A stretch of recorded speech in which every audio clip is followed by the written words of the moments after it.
청년에게 필요한 삶의 지혜, 노, 자존감, ES, 생각법 강의를 시작하겠습니다. 강의에 앞서 저를 간단히 소개하겠습니다. 저는 누다심이라는 필명으로 활동하고 있는 심리학 칼럼니스트이자 누다심의 심리상담센터 대표로 재직 중인 강현식이라고 합니다. 오늘 제가 여러분에게 전달해 드릴 강의는 자존감이 아니라 생각법이다. 특별히 청년들이 꼭 가져야 할 지혜에 대한 부분에서 생각법에 대한 말씀을 드리려고 합니다. 화면에 보시는 것처럼 오늘 강의는요, 이렇게 구성이 됩니다. 먼저 자존감이 문제라는 생각이 문제다. 그리고 자존감 대신 생각법을 택하라. 구체적으로 두 가지 생각법을 전달해 드릴 건데요. 첫 번째로는 세계관과 인간관을 바꾸라. 두 번째 생각법은 고통의 해석법을 바꾸라. 그리고 마지막으로 청년들에게 몇 가지 당부를 전달하면서 이 강의를 마치겠습니다. 먼저 영상을 통해서 한 가지 사례를 한번 접해보도록 하겠습니다. 지금 여러분이 영상에서 보시는 이 지박이라는 분은 비교적 어린 나이에 상당한 성공을 이뤄낸 사람입니다. 이분이 지금 방금 이야기하셨듯이 좋아하는 거는 굉장히 열심히 한 거죠. 그리고 포기를 하더라도 일단 최대한 노력을 해보고 포기를 하자. 잘 된다는 보장이 없더라도 일단 해보자. 도전하고 노력하고 그리고 다시 또 도전하고 그래서 자신의 분야에서 상당한 성과를 이뤄낸 분입니다. 이 지박 같은 분들 우리 주변에서도 심심치 않게 찾아볼 수 있습니다. 어떤 분야에서 상당한 성과를 낸 분들은 다 좀 비슷한 이런 어떤 이야기들을 하기도 하니까요.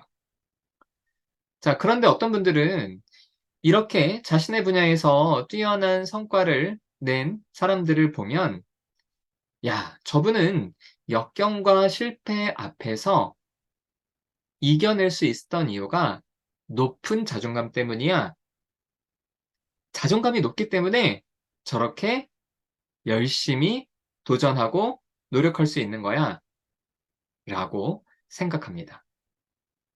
그런데 자존감이 높기 때문에 이분이 성공했다. 라고 말할 수 있을까요? 제가 오늘 여러분에게 전달하고자 하는 핵심적인 이야기가 자존감이 아니다. 자존감이 높기 때문에 뭔가 성공하고 낮기 때문에 실패하고 그것이 아니라 자신에게 주어진 현실을 어떻게 생각하고 받아들이느냐. 그 생각이 중요하다. 이런 이야기를 여러분에게 전달 드리려고 합니다. 자, 먼저 첫 번째로는 저는 여러분에게 분명하게 말씀드릴 수 있습니다.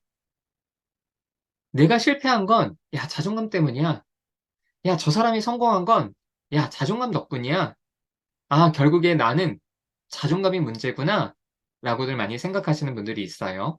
그런데 그 생각이 문제입니다. 자존감이 문제라는 생각이 문제이지, 실제로 자존감이 문제는 아니라는 겁니다. 자, 먼저 그러면 심리학자들은 자존감이라는 말을 어떻게 정의하고 있을까요? 자존감이라는 개념이 처음 세상에 나온 것은요, 1890년 심리학자들 중에서 굉장히 초창기 심리학자인 윌리엄 제임스가 자신의 책에서 표현한 말입니다. 윌리엄 제임스는요, 자존감을 어떻게 정의했느냐? 자신의 가능성과 현실에서 성공의 비율을 자존감이라고 정의했습니다. 내 가능성은 100인데 현실에서 성공을 10만큼 했어요. 그러면 100분의 10, 0.1이죠? 그럼 내가 가지고 있는 가능성에 비해서 실제로 이뤄낸 건 없잖아요. 이럴 경우에는 자존감이 낮은 거고요. 내가 가능성이 100인데 현실에서 200을 이뤄냈습니다. 내 가능성보다 더 많은 것을 이루어냈죠? 그럼 100분의 200은 2죠. 그러면 자존감이 높은 거다. 그래서 윌리엄 제임스는 이 자존감이라는 개념을 이런 식으로 정의를 했습니다. 여러분이 알고 있는 자존감, 이것은 어떤 의미입니까? 자존감은 영어로는 self-esteem, 자존감을 좀 풀어서 말하면요, 자아 존중감이라고 얘기를 하죠. 다시 말해서 내가 나 스스로를 어떻게 인식을 하느냐, 내가 나를 얼마나 존중을 하느냐, 이런 것들을 우리는 자존감이라고 알고 있습니다. 그런데 윌리엄 제임스가 했던 이 자존감에 대한 개념은 뭐라고요? 내 가능성과 현실에서의 성공의 비율입니다. 내가 나를 존중하는 것과 우리가 보통 알고 있는 자존감의 개념이죠. 그리고 윌리엄 제임스가 이야기한 내 가능성과 현실에서의 성공 비율, 여러분이 두 가지 개념, 우리가 알고 있는 것과 자존감이라는 개념을 처음 얘기했던 윌리엄 제임스가 말한 이 개념이 좀 어떻게 좀 비슷한가요? 제가 느낄 때는 이거는 뭐 크게 별로 비슷하진 않은 것 같은데 사실 이 자존감이라는 개념을 윌리엄 제임스가 처음 이야기했지만 그 이후의 심리학자들이 자존감에 대해서 굉장히 여러 가지 이야기를 했습니다. 그래서 결국에는 나를 얼마나 좀 긍정적으로 보느냐, 이것을 수많은 심리학자들이 자존감이라고 생각하기 시작했어요. 그런데 문제는 이 말을 처음 만든 윌리엄 제임스의 개념처럼 계속 쓴 것도 아니고 그 이후에 약간 변형이 돼서 썼는데 시간이 지나면 지날수록 자존감이 도대체 무엇냐에 대해서 수많은 심리학자들이 회의적인 질문을 던지기 시작합니다. 야, 자존감이 뭐냐? 자기 잘났다고 생각하는 거냐? 자기를 긍정하는 거냐? 자신의 능력에 대한 어떤 믿음이냐? 이게 도대체 뭐냐? 그래서 이 자존감이라는 개념이 구체적으로 뭘 의미하는지에 대한 심리학자들의 어떤 합의가 이루어지지 않았어요.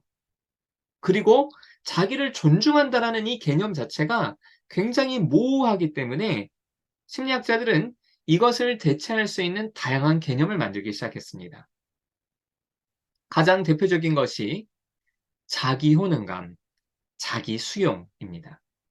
자기 효능감은요, 내가 얼마나 이 일을 잘할 수 있느냐에 대한 자신감입니다. 내가 얼마나 일을 잘할 수 있느냐, 자기 효능감이 높은 사람은요, 어떤 과제에서 위축되지 않습니다.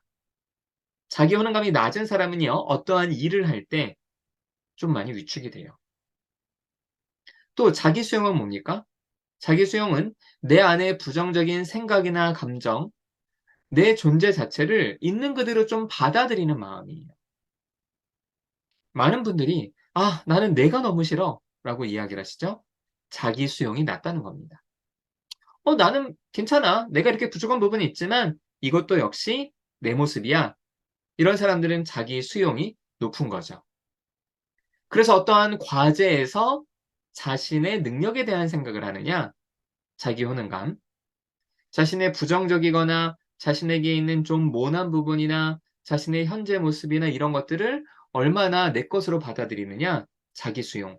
이건 보다 좀 분명한 개념들입니다. 그러나 자존감이 너무나 모호하게 계속 활용되고 있어서 더 이상 심리학자들은 자존감이라는 이야기를 하지 않습니다. 그래서 심리학자들은 인간의 마음을 연구할 때 연구를 하는데요. 이 자존감이라는 개념은 1960년대 이전까지 서양 연구에서 등장했고요. 1960년대 이후로 점점점 자취를 감추었습니다. 우리나라에서는 대략 1990년대 이전까지는 자존감에 대한 연구들이 있었어요. 그런데 그 이후로는 점점 자취를 감추었습니다. 그런데 심리학자들과 일부 정신건강의학과 전문의들이 이 자존감이라는 키워드를 가지고 대중 강연과 또 저술 활동을 하면서 사실 우리나라 사람들한테는 2000년 이후에 이 자존감 열풍이 불었던 거죠.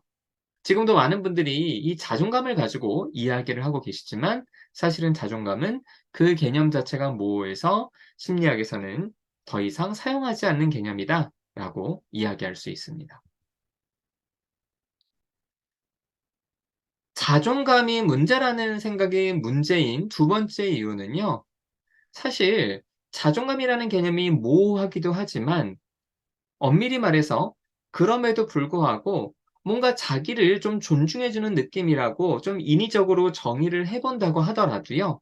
이 자존감 운운하는 것은 아주 치명적인 문제가 있습니다.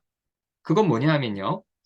사람이 살아가면서 자기 스스로를 어떻게 평가하느냐, 괜찮은 사람으로 평가하고 존중받을 수 있는 사람으로 평가하느냐, 아니면 자기 자신을 굉장히 나쁜 사람 혹은 부족한 사람으로 평가하면서 자신을 존중하지 않느냐, 이것은 어린 시절 양육 환경의 영향을 많이 받는다고 합니다.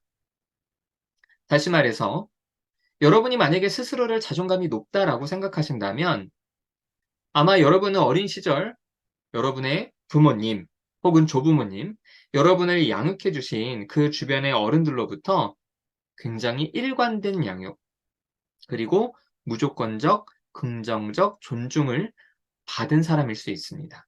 일관됐다는 거는요. 만약에 어느 날 어린아이가 물을 먹다가 물을 흘렸어요. 그때 아이들은 뭔가 잘못했다는 느낌을 가지면 자신의 양육자를 쳐다봅니다. 그때 여러분의 부모님이 "아우 괜찮아. 물 흘릴 수 있지. 자 얼른 걸레 가지고 닦자." 하면서 걸레 가지고 물을 닦았습니다. 그럼 아이는 '아 내가 좀 이렇게 실수를 하고 물을 흘려도 크게 혼나지 않는구나.' 라는 경험을 하게 되죠. 그런데 며칠 후에 또 물을 흘렸어요.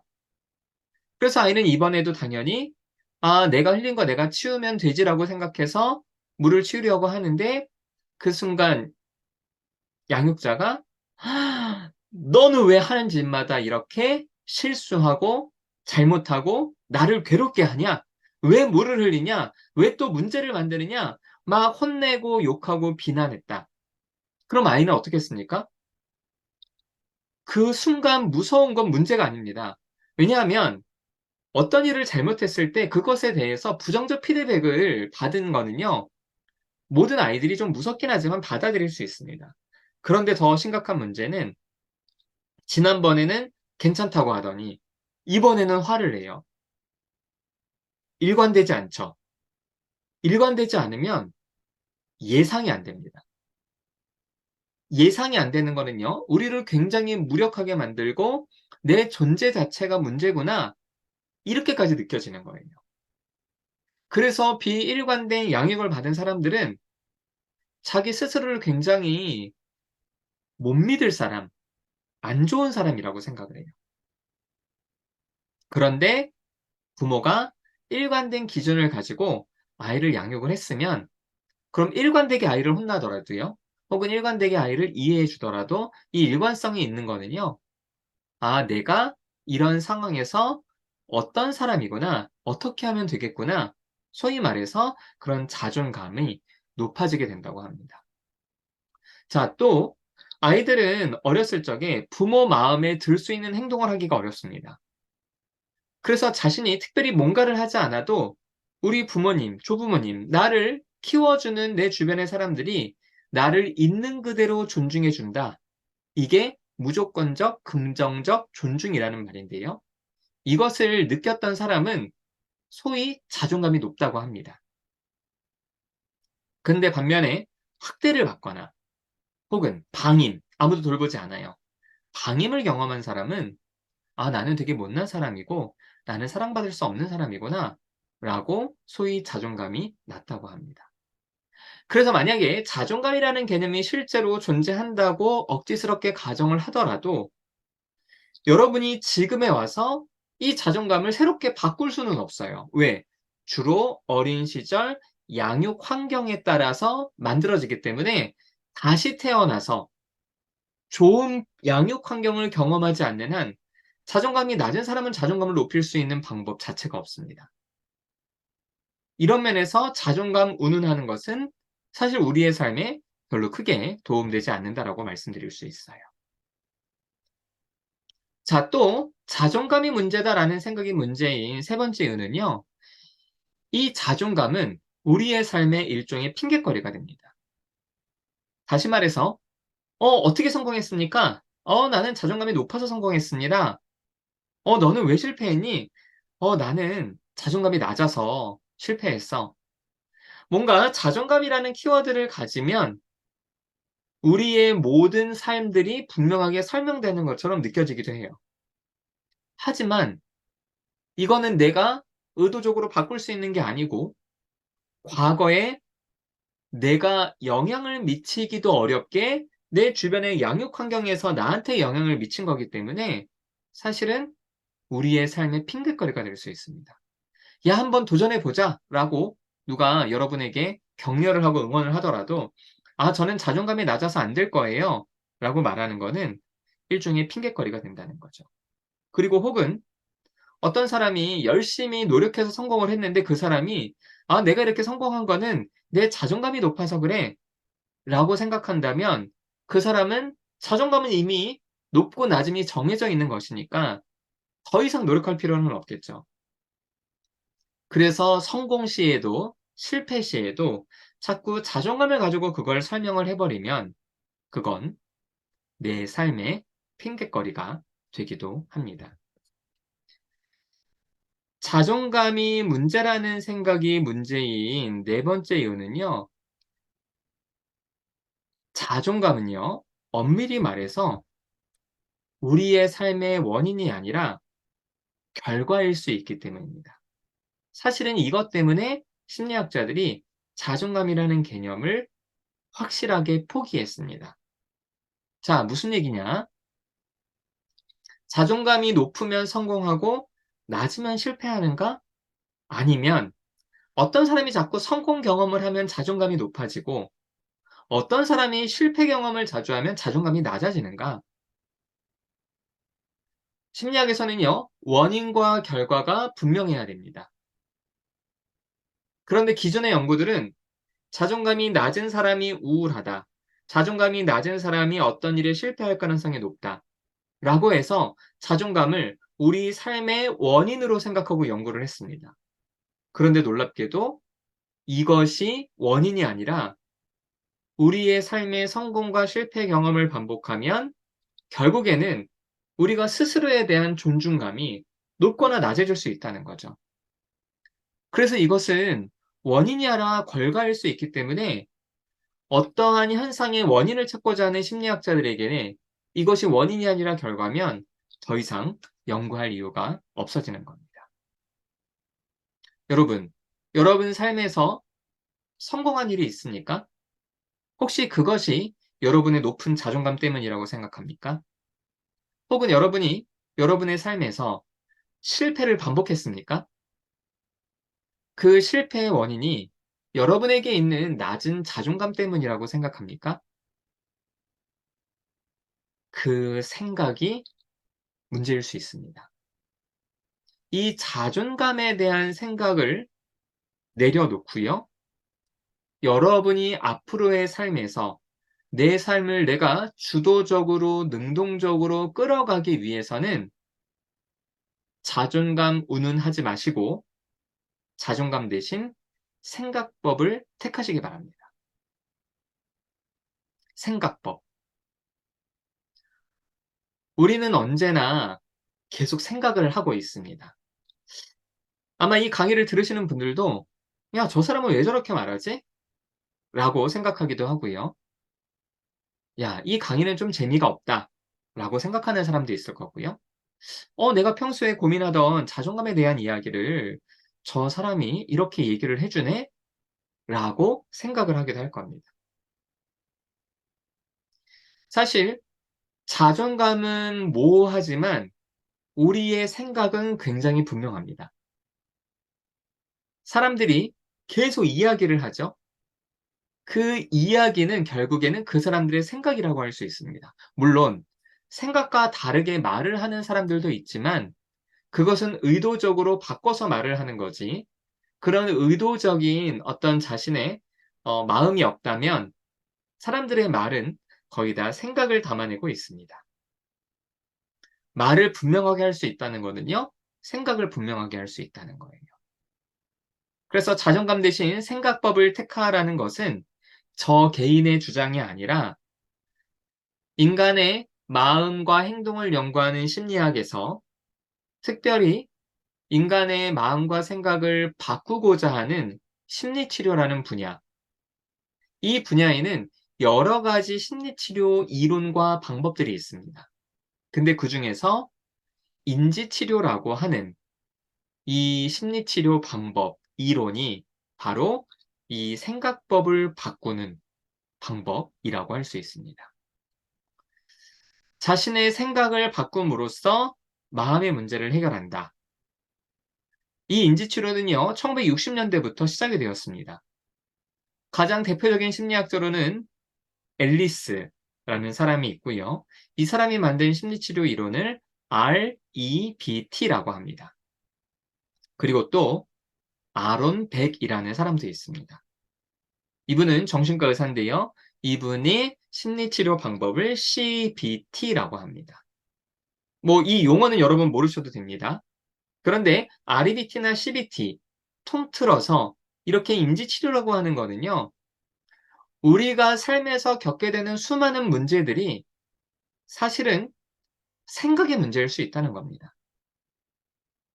그래서 생각을 바꿈으로써 삶의 변화를 끌어낼 수 있다라고 주장하는 게 인지치료입니다.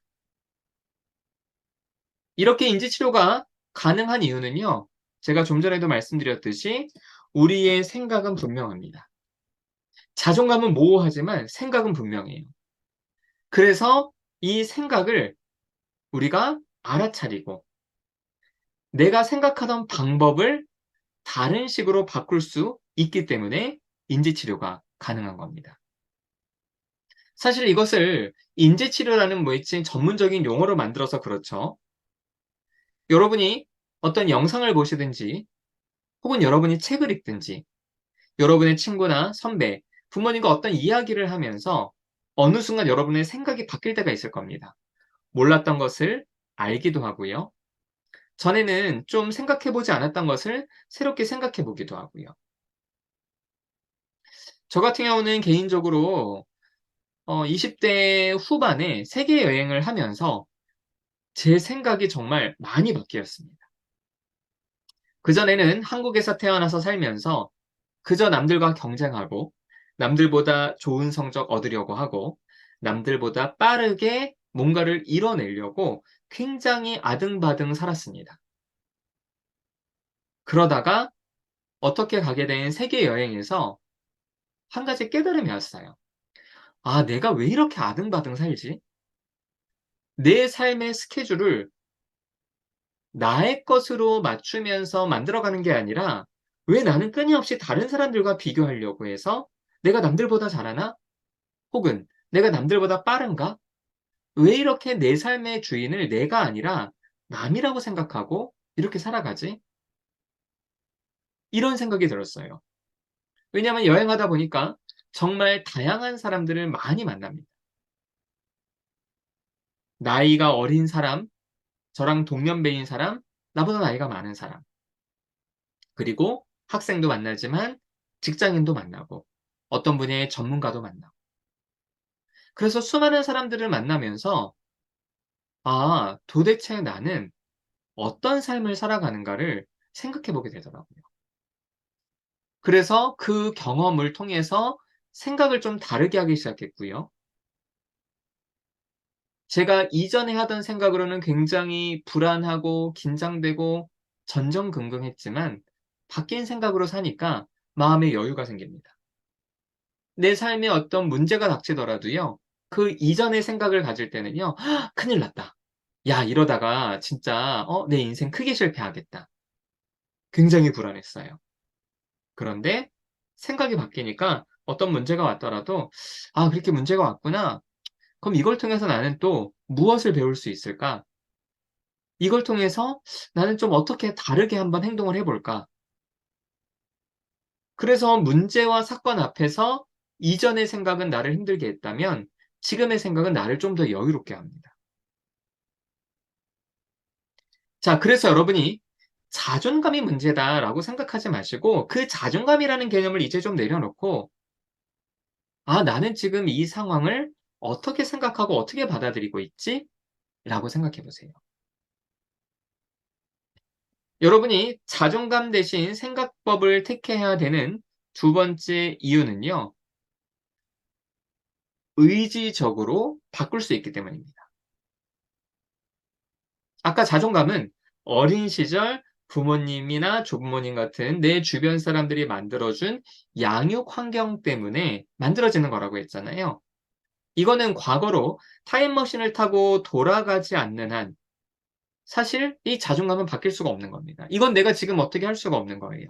자연스럽게 만들어졌다고 수많은 심리학자들이 얘기를 하니까요. 하지만 내가 지금 이걸 어떻게 생각하느냐, 이것은 의지적으로 바꾸고 변화시킬 수 있는 부분이 있다는 겁니다. 그래서 여러분이 삶을 바꾸고 싶습니까? 여러분의 생각을 바꾸면 됩니다. 근데 제가 이렇게 말씀드리면 어떤 분들은 "아니 선생님, 생각은 자동적으로 바뀌는 거 아닙니까? 그걸 어떻게 의지적으로 바꿀 수 있습니까?"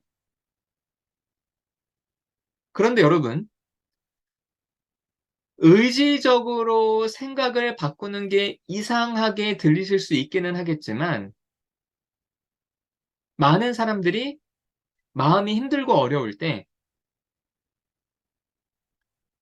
인터넷에서 글을 읽거나 강의를 듣거나 혹은 서점에 가서 책을 구입해서 책을 보거나 혹은 저처럼 여행을 떠나거나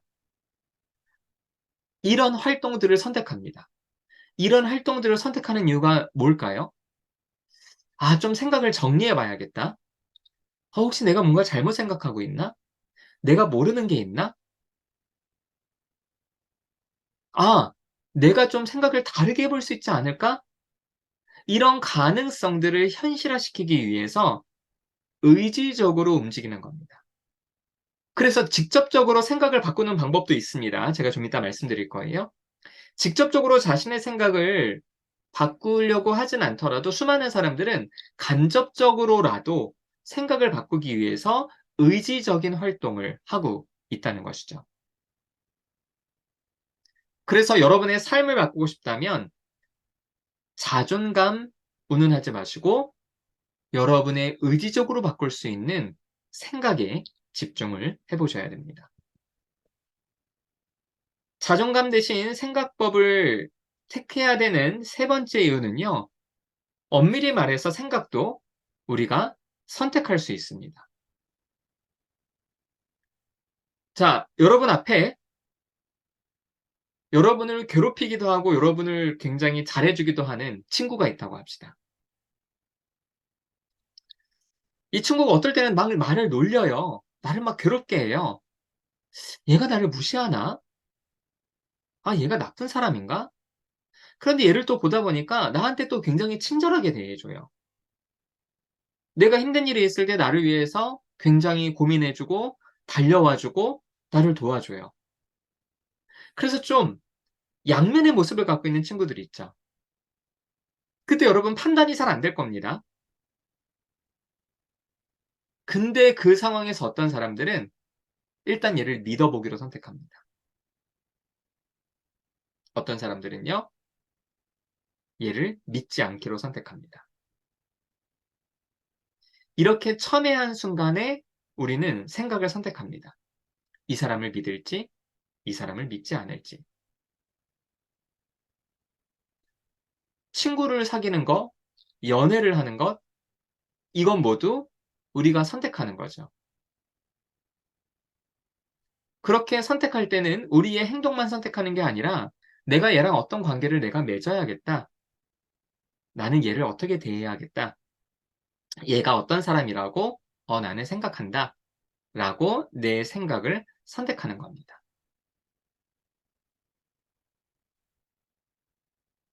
여러분도 매 순간 고민이 될 때 어느 주제나 어떤 사건에 있어서 좀 여러 가지 관점이 가능할 때 어느 한 편을 딱 들고 그 입장에서 생각하기로 선택할 때가 있지 않습니까? 그래서 생각은 우리가 선택하고 바꿀 수 있습니다. 이런 면에서 여러분이 자존감 대신 생각법을 택하셔야 됩니다. 자존감 대신 생각법을 택해야 되는 마지막 이유는요.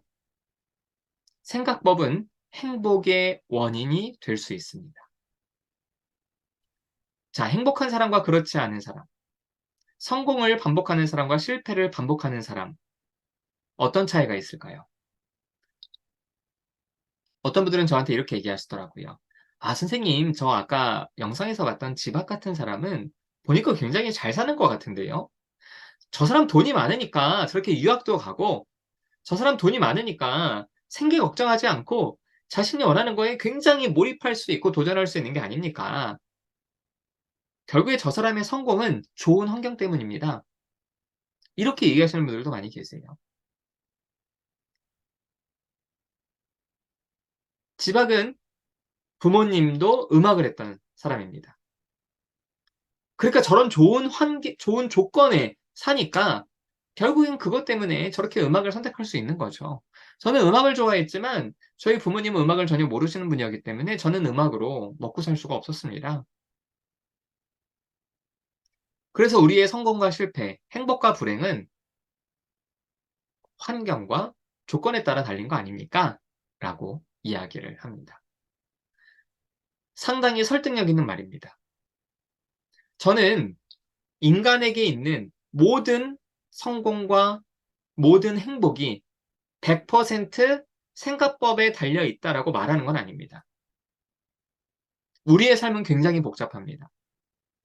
우리가 아무리 노력하고 애쓰고 생각을 건강하고 생각을 긍정적으로 바꾸려고 하더라도 실패할 가능성이 너무나 많아요. 하지만 분명한 것은 동일한 환경과 조건이더라도 생각을 어떻게 했냐에 따라서 그 환경과 조건 속에서 성공하는 사람도 있지만 동일한 환경과 조건 속에서 실패하는 사람도 있습니다. 그래서 생각법은요, 전체를 설명하는 건 아니지만 굉장히 중요한 영향을 미치는 겁니다. 이것은 저 개인의 주장이 아니고요. 아까도 말씀드렸듯이 심리치료의 한 방법인 인지치료. 이 인지치료를 통해서 전 세계 사람들, 우리나라도 물론이고요. 수많은 사람들이 자신의 행복을 만들어 가고 있습니다.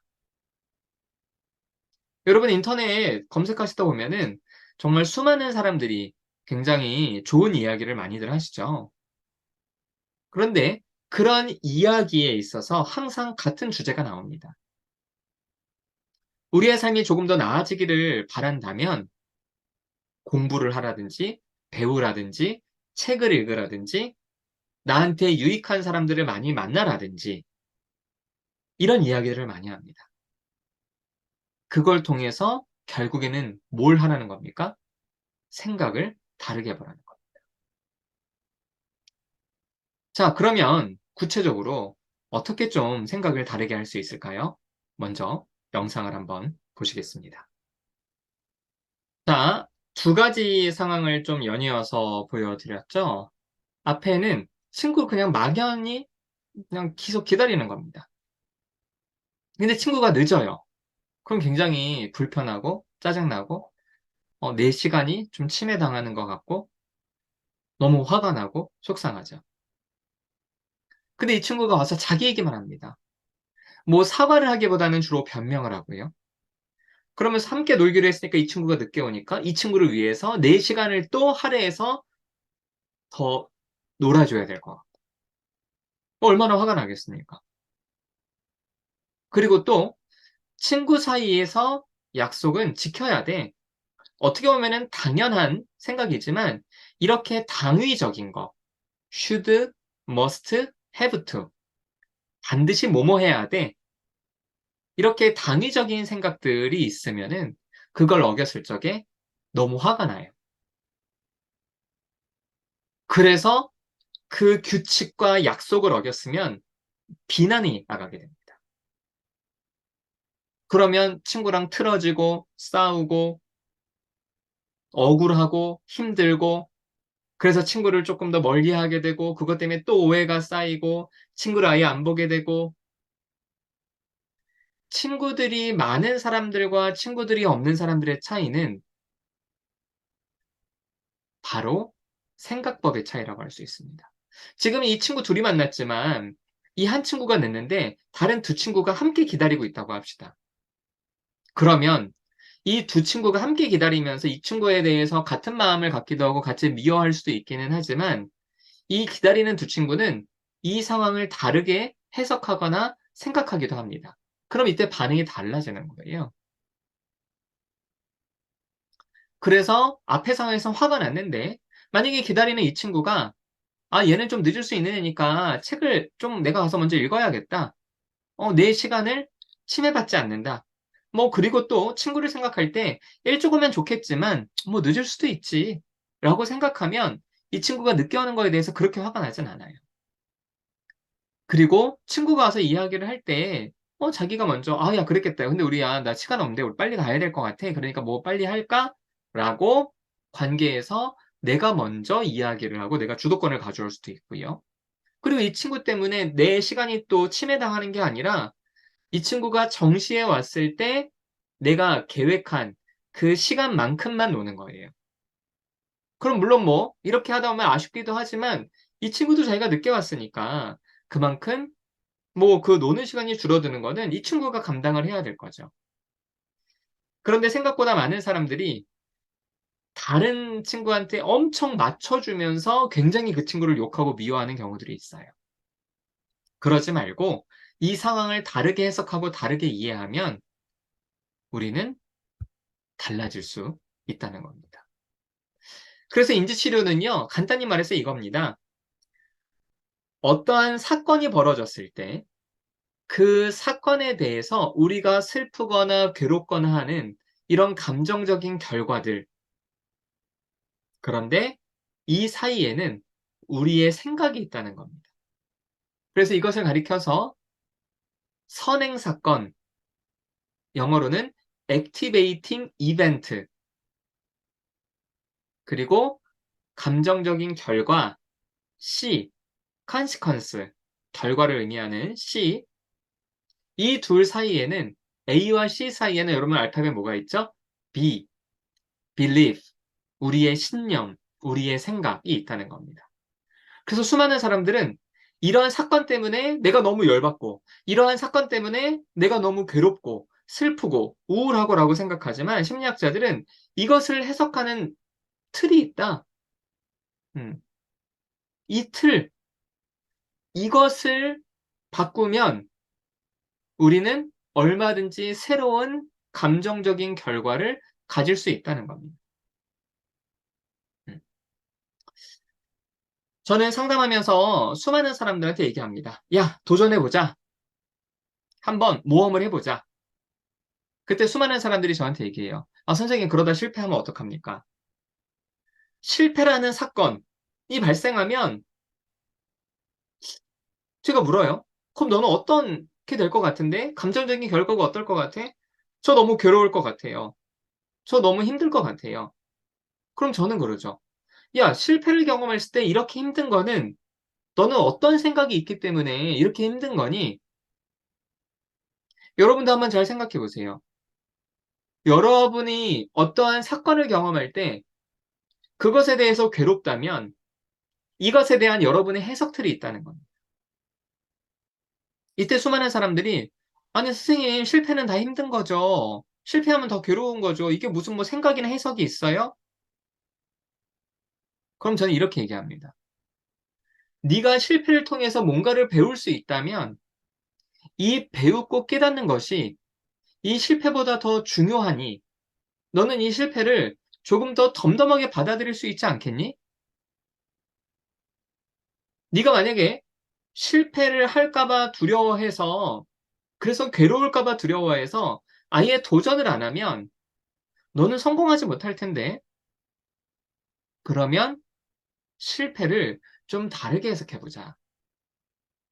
실패를 좀 다르게 해석하면 네가 감정적인 영향이 좀 덜할 거야.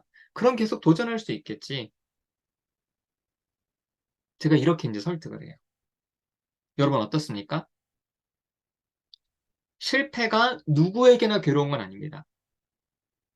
실패가 누구에게나 고통스러운 것은 아니에요. 이것을 어떻게 해석하느냐가 되어 있는 거죠. 여러분 앞에서 보셨던 그 지방 영상에 에디슨이 필라멘트 전구를 만들기 위해서 2000번의 실패를 했다. 이렇게 나와 있었습니다. 그런데 에디슨이 이런 얘기를 했어요. 나는 2000번 실패한 게 아니다. 나는 2000가지나 되는 안 되는 방법을 나는 발견한 거다. 어떻습니까? 2000번의 시행착오를 실패라고 받아들이는 생각을 하는 사람도 있긴 하겠지만 2000번의 시행착오를 안 되는 방법을 발견한 거다. 그건 그 자체가 즐겁진 않지만 충분히 받아들일 수 있는 거예요. 그래서 결국에는 여러분이 어떻게 생각하고 어떻게 판단하느냐. 그것이 우리의 삶에 굉장히 큰 영향을 미칠 수 있다는 겁니다.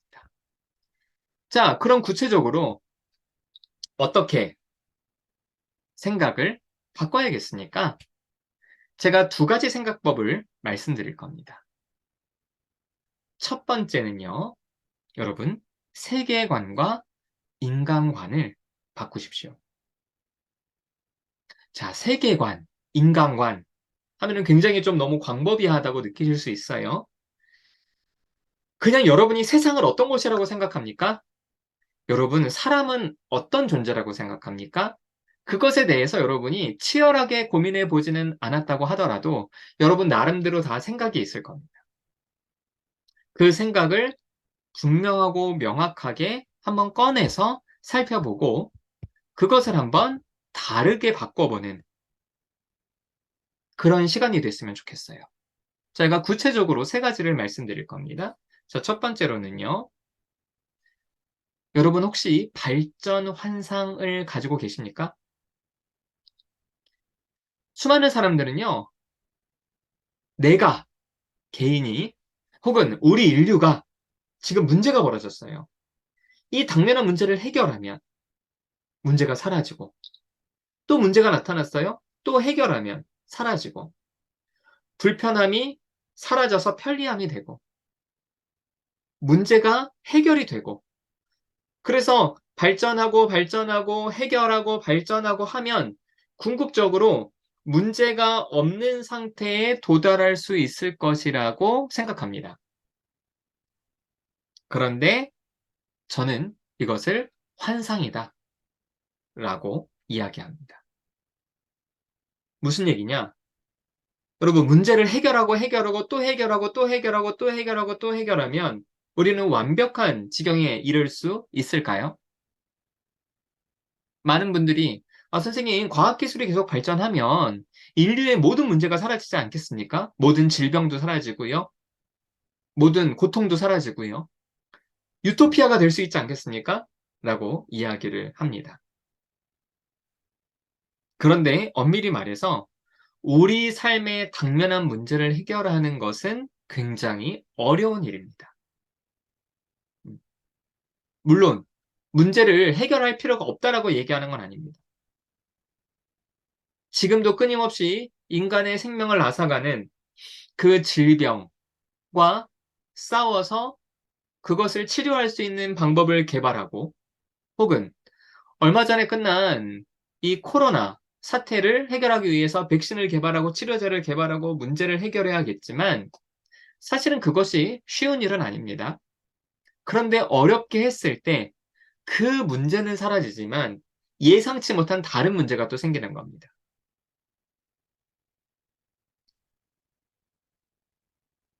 과학기술이 발달하고 의학기술이 발달해서 세상이 살기 정말 좋아졌다라고 여러분 혹시 생각하십니까? 분명 100년 전에 살았던 사람들이 지금 2023년에 와서 경험을 하면, 야, 세상 너무 좋아졌다라고 얘기할 겁니다. 그때에 비해서 많이 발전을 했습니다. 그러면 그때 살았던 사람들과 지금 살았던 사람들, 행복도나 삶의 만족도에 있어서 지금이 훨씬 높겠습니까? 아닙니다. 그때의 문제는 해결됐지만, 그때는 문제가 되지 않은 것들이 지금은 문제가 됩니다. 여러분, 지구의 인구가 너무 많다 그래요. 과학기술이 발전하고 의학기술이 발전해서 사람들의 생명이 점점 늘어납니다. 근데 문제는 자원은 한정되어 있는데 이 자원을 소비하는 사람들이 너무 많아진 거예요. 이것 때문에 100년, 200년 전에는 전혀 생각하지 못했던 수많은 문제들이 생겨나고 있습니다. 여러분, 플라스틱 제품 많이 쓰시죠? 플라스틱은 처음 개발되었을 때요, 인류가 엄청나게 열광하고 환호했다고 합니다. 얼마든지 원하는 대로 변형이 가능하고요, 대량 생산이 가능하니까 계속 그동안은 뭐 나무나 혹은 금속이나 이런 것들로 우리의 삶에 필요한 물건들을 만들다가, 그런데 플라스틱을 개발하니까 그 플라스틱을 통해서 그런 것들이 대체되는 거예요. 그러니까 처음에는 야, 이거는 자연 환경, 자연 보호에도 너무 좋다. 책상을 만들려고 계속 나무를 베어다가 만들면 나무들이 사라지잖아요. 인간이 책상을 만드는 속도보다 나무가 성장하는 속도가 너무 느리니까. 그래서 플라스틱에서 플라스틱으로 막 물건을 만들어냅니다. 그럼 나무는 보존되겠지만 문제는 그 플라스틱들이 이제 지구 환경을 위협하고 있습니다. 그래서 문제를 해결하면 완벽해질 수 있다. 여러분, 이 생각에서 좀 벗어나셔야 돼요. 이거는 인류 사회에 국한된 문제가 아닙니다. 우리의 개인의 삶도 마찬가지입니다. 개인적으로 힘들게 살았던 사람이 이 힘든 걸 벗어나기 위해서 돈을 열심히 법니다. 내가 공부를 많이 못해서 내 인생이 이렇게 힘들었다 생각하는 사람들은 공부를 열심히 합니다. 열심히 노력하고 문제를 해결하는 거, 여러분, 이게 제가 필요 없다는 게 아닙니다. 하지만 그걸 한다고 내 삶이 완벽해지기를 기대하지 말라는 겁니다. 내가 살아있는 동안 애쓰고 노력하고 내가 삶에서 뭔가 하는 거는 의미 있기는 하지만 이것만 하면 완벽해질 거야라는 생각은 우리의 삶이 실제로 완벽에 도달하지 못했을 때 엄청난 우울감으로 오게 됩니다. 저는 상담센터 대표로 수많은 사람들을 만나서 상담을 합니다. 그런데 돈이 많은 사람도 있고 적은 사람도 있어요. 돈이 없는 사람은 선생님, 저는 돈을 열심히 벌 거예요. 저는 돈을 열심히 벌면 저는 우울하지 않을 수 있어요. 제가 지금 우울한 이유는 제가 돈을 안 벌어서, 못 벌어서 우울합니다. 그럼 여러분, 돈을 많이 번 사람들은 그런 감정이 없어야 되잖아요. 근데 그렇지 않더라고요. 우리의 문제 해결할 필요는 있긴 하지만 해결하면 완벽해질 거라는 생각. 사실은 그 생각 때문에 엄청나게 많은 사람들이 우울증에 걸립니다.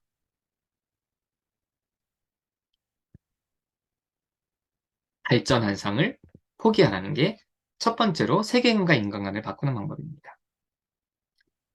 여러분 삶에 불행이 왔습니까?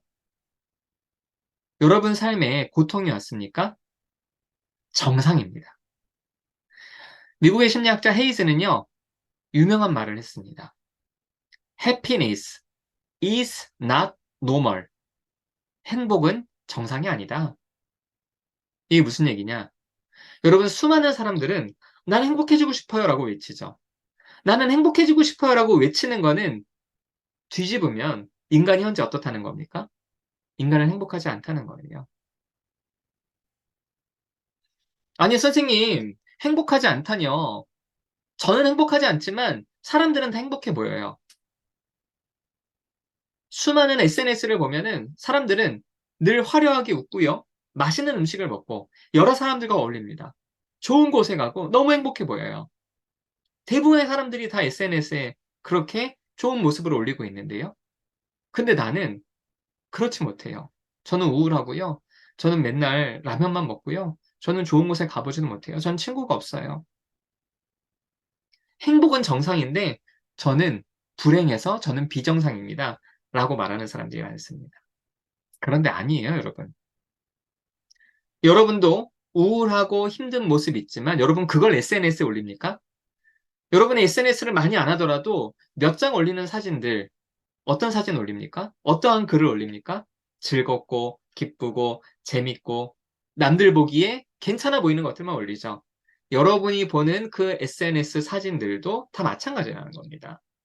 그 사람들도 좋은 모습만 올리는 거지, 그 사람들의 삶을 들여다보면요, 그 사람도 우울하고 힘들고 괴롭습니다. 그것은 우리 개개인의 문제가 아니에요. 우리의 삶의 문제입니다. 행복은 정상이 아닙니다.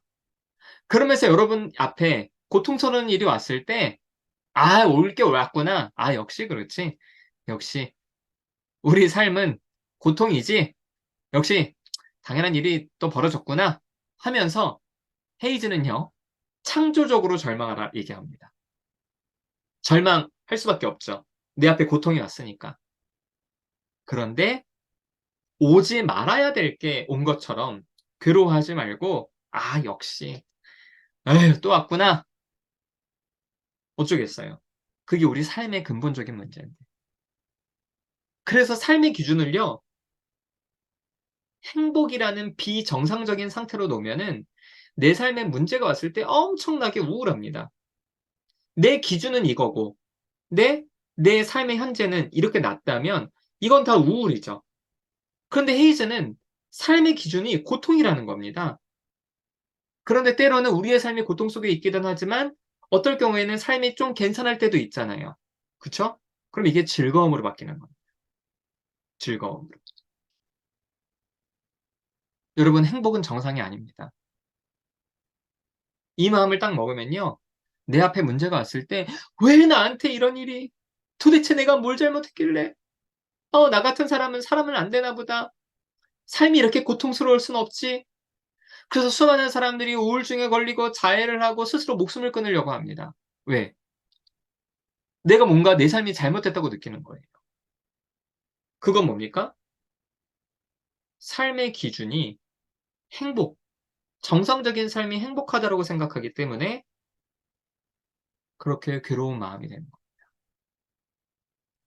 행복은 여러분 정상이 아닙니다. 그래서 여러분 앞에 고통이 왔을 때 창조적으로 절망하세요. 어떻게? 아휴, 또 올 게 왔구나. 그래.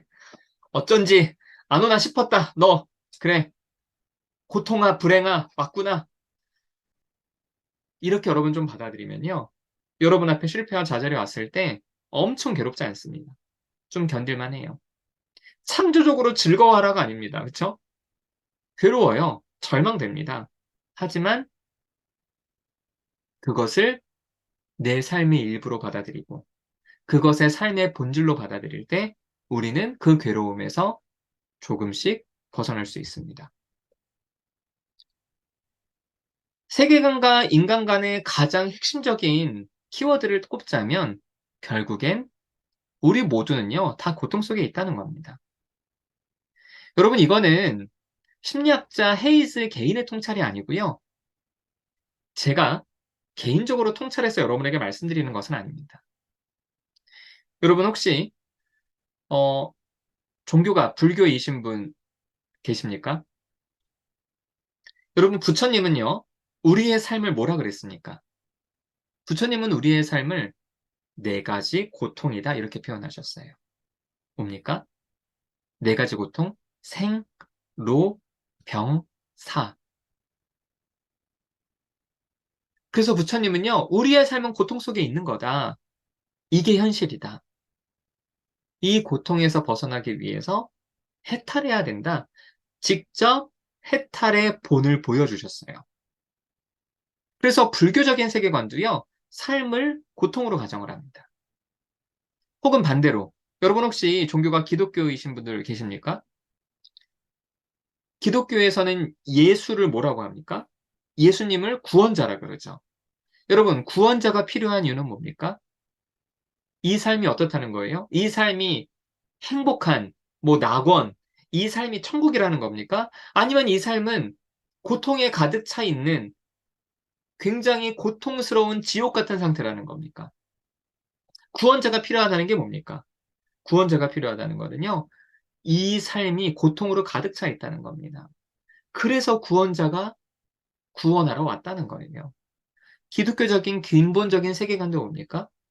삶은 고통이라는 겁니다. 이거는 개인의 문제가 아닙니다. 여러분이 뭔가를 잘못해서 여러분이 고통을 받는 게 아니에요. 여러분이 노력을 하지 않아서 고통을 받는 게 아닙니다. 이거는 세계관의 문제고 인간관의 문제입니다. 누구나, 누구나, 누구나 다 고통 가운데 있다는 겁니다. 그래서 여러분이 보기에는, 아, 저 사람은 행복해 보이기만 하고, 저 사람에게는 고통이 없다고 여러분 보이실 때도 있겠죠. 하지만 그 사람에게도 고통이 있습니다. 남들은 좋아 보이죠? 그 사람들도 여러분에게 말 못할 고통이 있습니다. 저는 수많은 사람들을 상담하고 또 강의를 하고 또 글을 씁니다. 그래서 많은 분들이 제가 이런 이야기를 하면 저한테 묻습니다. 선생님은 괴로운 거 없어 보이는데요? 그래요. 그래 보일 거예요. 그래 보일 수 있죠. 저는 막 인상 쓰고 다니지 않고요. 저는 막 엄청 우울하고 그러지 않아요. 왜요? 제 삶에 늘 즐거움만 있어서 그럴까요? 아닙니다. 저는 세계관과 인간관을 바로 여기에 포커스를 맞추기 때문에 그래요. 기본적으로 나에게 찾아온 문제를 해결하려고 애를 쓰기는 하지만 그것이 완벽하게 사라질 수 있다고 생각하진 않습니다. 내 삶에도 내가 사랑하는 가족들한테도 어려움이 안 왔으면 좋긴 하겠지만 내가 그것을 완벽하게 막을 수 있다고 생각하진 않아요. 그래서 그런 것들이 왔을 때 저는 속상하지만 내 삶의 일부로 받아들입니다. 괴롭지만 그것을 내 삶의 정상적인 상태로 받아들이는 겁니다. 어떻게 부모가 그럴 수 있죠? 어떻게 자식들이 나한테 얘기를 하죠? 어떻게 친구가 나를 배반하고 애인이 내 배우자가 나를 배반하고 그러죠? 아, 그래요. 그렇게 생각하실 수 있어요. 괴로우니까 그렇게 생각할 수 있죠. 하지만 저는 되묻습니다. 근데 왜 그러면 안 되나요?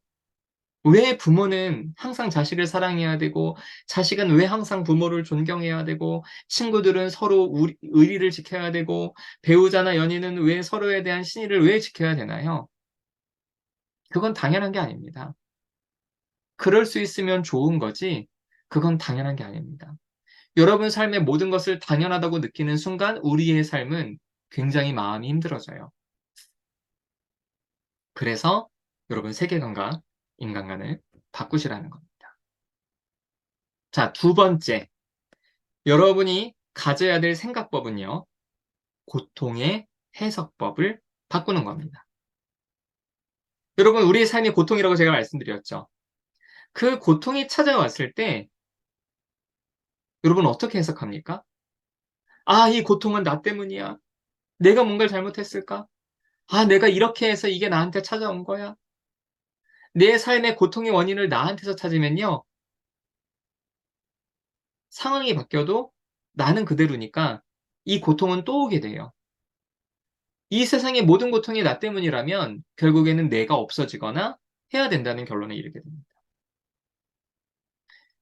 여러분 그동안 살면서 여러분 삶에 여러 가지 실패가 있었을 수 있습니다. 그리고 여러분 앞으로 살 때도요, 여러분 삶에 수많은 실패가 찾아올 수 있을 겁니다. 그때마다 여러분, 아, 내가 뭘 잘못했지? 라고 건강하게 나를 돌아보는 것은 필요합니다. 그런데 그런 일이 또 올까봐 내가 행동을 점검하는 건 필요하지만 그것과 상관없이 마치 내 삶의 모든 문제가 나 때문이라고 생각한다면 사실 그것은 잘못된 고통의 해석법입니다. 자식을 잃은 부모들은요, 자식의 죽음에 대해서 계속 본인을 비난하는 경우들이 있습니다. 근데 여러분, 내 자식이 왜 나보다 먼저 세상을 떠났을까? 혹은 내 자식이 왜 아플까? 내 자식한테 왜 이런 문제가 생겼을까? 그 원인을 자기한테 찾는 부모들은 자식이 또 다시 잘못될까 봐 원인을 자기한테서 찾아서 자식이 또 다시 잘못되는 것을 예방하기 위해서 건강하게 반성을 하는 걸까요? 아닙니다. 아닙니다. 우리가 학교 다닐 때, 뭐 중고등학교나 대학 다닐 때 중간고사, 기말고사, 중간고사, 기말고사 계속 이렇게 시험을 보잖아요. 그러면은 내가 중간고사에서 공부 방법을 A로 했더니 성적이 안 나왔어요. 아, 이거 왜 A 방법을 했는데 성적이 안 나왔지? 이게 잘못됐나? 아, 그러면 이번에는 다음에 시험 볼 때는 B라는 방법을 해봐야겠다.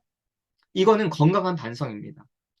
근데 우리 삶에서 벌어지는 수많은 일들은 그 일이 또 반복될 때 내가 더 좋은 성과를 내기 위해서 건강한 반성을 하는 게 아닙니다. 자신이 통제할 수 없었던 상황에서도 마치 통제할 수 있었던 것처럼 착각하는 겁니다. 그래서 자신을 비난하고 자신을 원망하는 거예요. 근데 여러분, 여러분이 찾아온 고통의 원인이 여러분 때문은 아닐 수 있습니다. 그래서 고통의 원인을 나라고 생각하는 사람들은 점점 비관주의에 빠져요.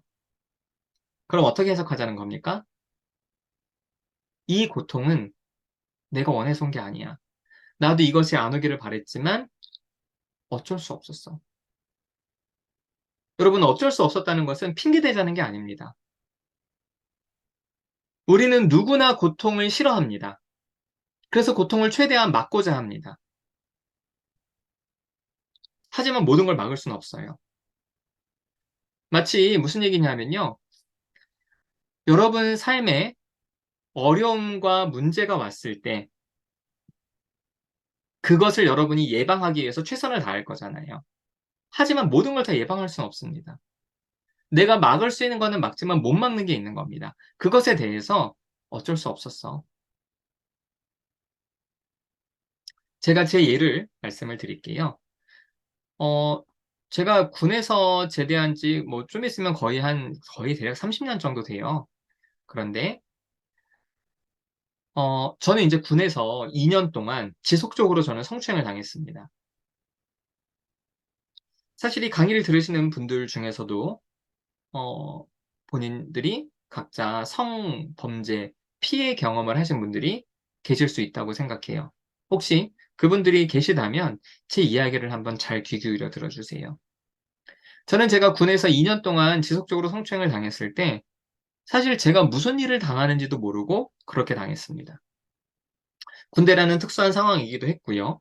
그리고 또 그때 제가 상황을 잘 판단할 수 있는 그런 너무 당황스럽고 좀 그랬기 때문에 그럴 수 있는 상황이 아니었어요.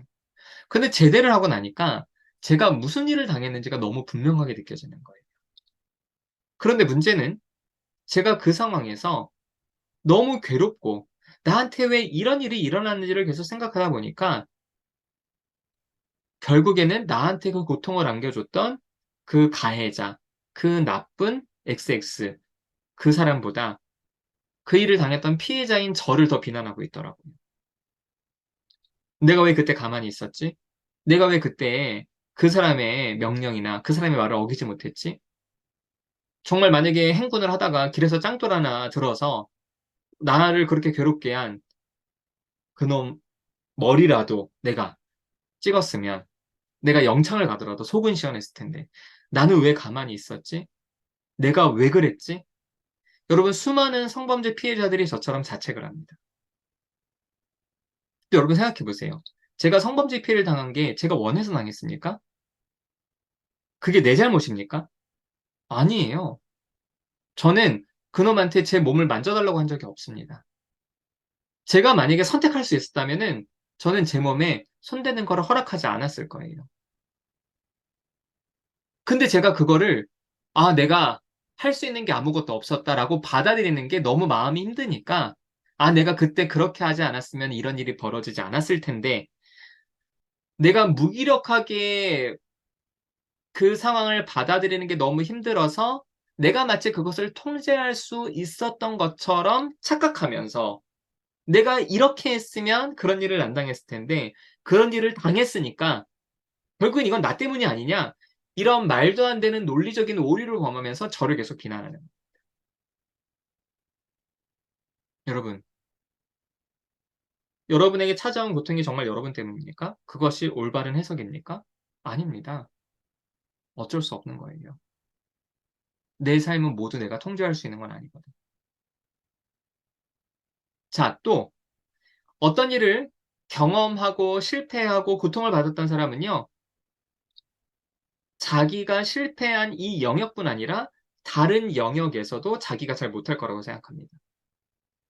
시 실제로 중고등학교 때 친구들과 관계가 힘들었던 사람들, 인간관계가 어려웠던 사람들은요, 자기가 혼자서 할 수 있는 돈벌이 일, 혼자서 할 수 있는 직업, 이런 일도 잘 못할 거라고 생각해요. 아니, 물론 사람들과 어울려야 되는 일은 좀 두려울 수는 있긴 하겠지만, 나 같은 놈이 내가 뭐 다른 일은 제대로 할 수 있겠어라고 생각합니다. 다른 일도 난 실패할 거야. 여러분, 이거는 잘못된 해석법입니다. 다른 일은 성공할 거야? 아니, 이것도 너무 과장된 거예요. 다른 일은 성공할 수도 있고 실패할 수도 있고 어쨌든 다를 수 있어. 내가 인간관계를 못한다고 내가 돈벌이도 실패하라는 보장은 없어. 다른 일은 다를 수 있어. 또 어떤 사람은요, 자기가 현재 실패하고 과거에 실패했잖아요. 나는 앞으로도 계속 이럴 거야. 시간에 있어서 현재 혹은 과거의 실패를 미래의 실패로 확장시키는 사람들이 있습니다. 근데 여러분, 미래는 다를 수 있습니다. 물론 미래도 실패할 수 있지만 미래는 다를 수도 있어요. 그래서 심리학자들은 왼쪽에 있는 해석법, 이 고통은 나 때문이야. 자책하는 마음, 다른 일도 이럴 거야. 영역에서 다른 것도 내가 실패할 거라고 생각하는 거, 또 시간에 있어서도 난 앞으로도 실패할 거야. 라고 하는 것을 심리학자들은 비관주의라고 얘기합니다. 이 고통은 어쩔 수 없었어. 그리고 다른 일은 다를 수도 있어. 실패할 수도 있지만 성공할 수도 있어. 또 지금 내가 실패했지만 앞으로 미래는 실패할 수도 있지만 성공할 수도 있어. 다를 수도 있어. 이것을 낙관주의라고 이야기를 합니다. 여러분은 어떠한 사건을 비관주의로 해석하십니까? 낙관주의로 해석하십니까? 여러분 여기서 말하는 낙관주의는 뭐 무조건 잘 돼. 이런 낙관주의를 말하는 게 아닙니다. 현실적인 판단을 말하는 거. 다르게 생각하자. 다르게 생각할 수 있어. 다를 수 있고 어쩔 수 없고 그럼 다시 도전하는 겁니다. 그래서 비관주의는요, 역경을 한번 겪었으면 역경 앞에서 좌절하게 하는 생각법입니다. 낙관주의는요, 역경을 겪었더라도 다시 찾아오는 역경 앞에서 다시 일어날 수 있도록 하는 것. 여러분 삶에 고통이 왔을 때 여러분 어떻게 해석하십니까? 고통의 해석법을 바꾸시기 바랍니다. 영상 하나 보시죠. 자, 교수님이 미국에서 온 초청장을 받아들였고, 그리고 미국으로 건너와서 지질 탐사를 하려고 이제 차를 타고 떠났는데 사고가 나서 이렇게 사고를 당하신 거예요. 교통사고가 나서. 자, 여러분, 이런 일을 겪었을 때 수많은 사람들은 자책을 합니다. 그러니까 왜 나한테 이런 일이 일어났지를 계속 따지면서 결국엔 내가 그 초청장을 수락한 게 잘못됐어. 내가 그 차를 탄 게 잘못됐고 내가 그 자리에 앉은 게 잘못됐어. 이렇게 생각해요. 근데 여러분 그건 아니죠. 이렇게 사고가 나서 몸이 다칠 줄 알고 선택한 게 아니잖아요. 우리가 미래를 완벽하게 예측할 수가 없잖아요. 그렇죠? 그런데 수많은 사람들은 현재 관점에서 자꾸 과거를 살펴봅니다. 여러분, 과거 후회하는 일이 있으세요? 그때 그런 일을 하면 안 됐어. 내가 그 선택을 하면 안 됐어. 이렇게 정말 생각을 하시는 게 여러분 진심입니까? 그럼 여러분, 지금 여러분이 하는 선택은 앞으로 찾아올 어떤 문제가 있겠습니까? 여러분, 그 문제가 있어서 그걸 안 하시겠습니까? 우리는 미래를 확실하게 예측하면서 지금 현재를 살아가나요? 아닙니다. 내가 이렇게 사고를 당했지만 어쩔 수 없었어. 내가 몸이 망가졌어. 난 이제 끝났구나. 가 아니에요. 내가 몸이 망가졌지만 이렇게 얼굴이나 목은 움직일 수 있어.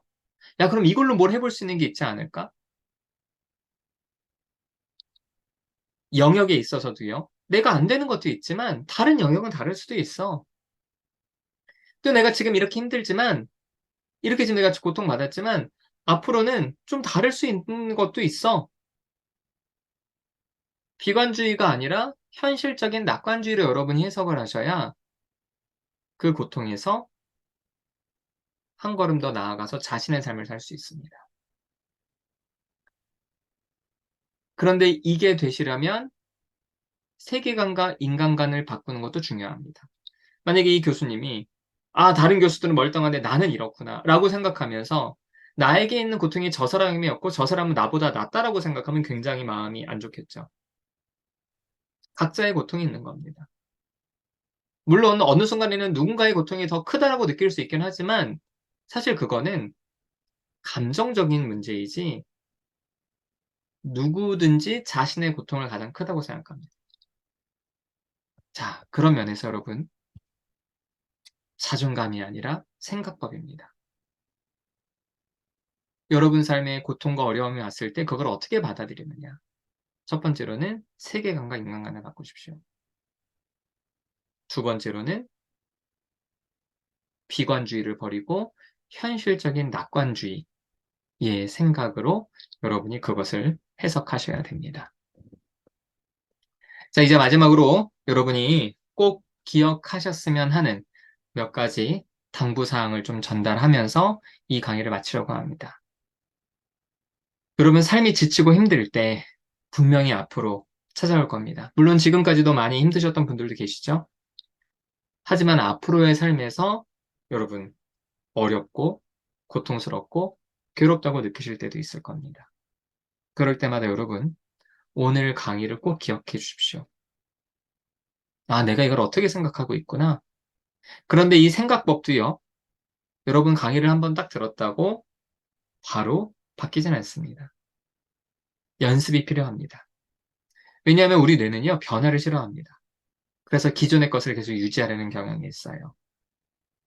여러분에게 도움이 안 되는 자책하는 생각이더라도, 좌절하고 절망하는 습관이더라도, 그게 여러분에게 안 좋다고 하더라도, 여러분 과거의 것을 계속 반복하려는 그런 경향, 우리 뇌가 변화를 싫어하기 때문입니다. 여러분이 지금 하시는 여러분의 생각은요, 과거의 환경으로부터 학습된 것입니다. 여러분의 의지와 무관해요. 하지만 앞으로 미래를 살아가셔야 될 여러분이 과거에서 경험한 생각을 가지고 살아가시면 과거의 삶을 그대로 살게 되는 것이니 이제는 내가 의지를 가지고 내가 이것을 어떻게 받아들이겠다. 여러분의 의지를 가지고 생각법을 계속 바꾸시는 연습을 하셔야 됩니다. 여러분의 삶이 지치고 힘들 때 오늘 말씀드린 여러분에게 도움이 되는 생각법을 가지시고 그것을 재해석하는 거 굉장히 중요하고 필요하지만요. 때로는 나를 위해 조언과 충고, 위로와 격려를 해줄 수 있는 내 삶의 멘토가 필요합니다. 예전에 제가 이렇게 상담 수업을 들을 때 어떤 교수님이 그런 얘기를 하셨어요. 요즘 젊은 친구들은 삶에 어른이 없다. 그분이 말씀하시는 어른은 기댈 수 있는 사람을 말하는 것이었습니다. 여러분 삶이 지치고 힘들 때 여러분 누군가한테 기댈 수 있는 그런 사람이 있으십니까? 여러분이 개인적인 경험을 뛰어넘어서 삶의 지혜를 얻을 수 있는 그런 멘토, 여러분 그런 멘토를 여러분이 찾으셔야 됩니다. 가급적 이성보다는 동성이 좋고요. 동년배나 연하보다는 연상이 좋습니다. 그리고 자신의 분야와 자신의 삶에서 성실하게 살아내고 있는 사람이면 좋습니다. 그래서 여러분이 같이 좀 고민했을 때 얘기도 하고 위로도 받고 조언도 얻을 수 있는 그 사람. 여러분이 집 가서 찾아가서 말씀을 하세요. 저의 멘토가 돼주세요. 라고 여러분이 부탁하세요. 그래서 여러분의 삶에 기댈 수 있는 어른, 여러분이 만드셔야 됩니다. 우리의 삶에 필요한 것은 멘토만은 아닙니다. 같이 울고 웃고 슬퍼하고 기뻐할 수 있는 동반자가 필요합니다. 친구일 수도 있고 애인일 수도 있죠. 그리고 여러분 나중에 결혼하시면 배우자일 수도 있습니다. 심리학자들은 인간 행복에 가장 큰 영향을 미치는 것이 마음을 나눌 수 있는 관계라고 했습니다. 가볍게 웃고 즐기는 피상적인 관계는 오히려 그 순간에는 즐겁지만 우리의 삶을 더욱더 피곤하게 만들고 어렵게 만들고 공허하게 만듭니다. 여러분이 솔직하게 용기 내서 마음을 표현했을 때 갈등이 생기더라도 그 갈등을 풀어가면서 계속 서로의 마음을 나눌 수 있는 끈끈한 관계, 삶의 동반자들을 여러분 꼭 만드시기를 바랍니다. 마지막입니다. 여러분 살다 보면은 뭐 멘토한테도 동반자한테도 누구에게도 도움을 얻기가 어려울 때가 있습니다. 혼자서 아무리 생각을 바꾸려고 생각법을 바꾸려고 해도 잘 안 되고 뭐 멘토를 찾을 수도 없고 동반자가 없는 순간도 있겠죠. 이때 여러분 혼자서 애쓰고 노력하고 버티고만 하지 마시고 전문가를 찾아서 도움을 받으십시오. 특히 마음이 많이 무너졌을 때 감정 조절이 잘 안 될 때 여러분 약물 치료를 위해서 정신건강의학과를 찾아 정신과 의사의 도움을 받아 약을 좀 드시기도 하시고요. 대학교 상담센터를 찾아가서 도움을 받을 수도 있습니다. 국가에서 하는 지자체에서 하는 그런 무료 상담센터도 있고요. 요즘에는 회사에도 그런 상담센터들을 운영을 합니다. 혹은 여러분이 살고 있는 지역의 사설 상담센터를 찾아서라도 여러분 꼭 전문가의 도움을 받으십시오. 그래서 여러분이 삶이 지치고 힘들 때 그 순간에 필요한 도움을 받는 것은 우리 청년들이 가져야 될 중요한 지혜라고 할 수 있습니다. 자, 이제 강의를 마무리하려고 합니다. 자신의 삶을 본격적으로 살아야 될 청년들, 이 우리 청년들이 가져야 될 삶의 지혜는 바로 생각법입니다. 분명하지도 않고 모호하고 또 내 의지와도 무관하고 내 어렸을 적에 결정되는 그런 자존감보다는 분명히 내가 통제할 수 있고 내가 바꿀 수도 있는, 내가 연습할 수도 있는 생각법. 이걸 여러분이 잘 활용하시게 되면 우리는 보다 나은 삶을 살 수 있게 됩니다. 물론 우리의 삶에 끊임없이 고통이 찾아오기 때문에 이 고통을 완벽하게 없앨 수 있는 방법은 아니지만 참고로 이런 방법은 세상 어디에도 없습니다. 하지만 여러분이 그런 고통 앞에서 다시 여러분의 삶을 묵묵히 담담히 살아갈 수 있는 그러한 삶의 지혜, 여러분 생각법을 통해서 여러분의 삶을 보다 낫게, 보다 행복하게 만들어 가시기를 바랍니다. 제 강의는 여기서 마치겠습니다. 감사합니다.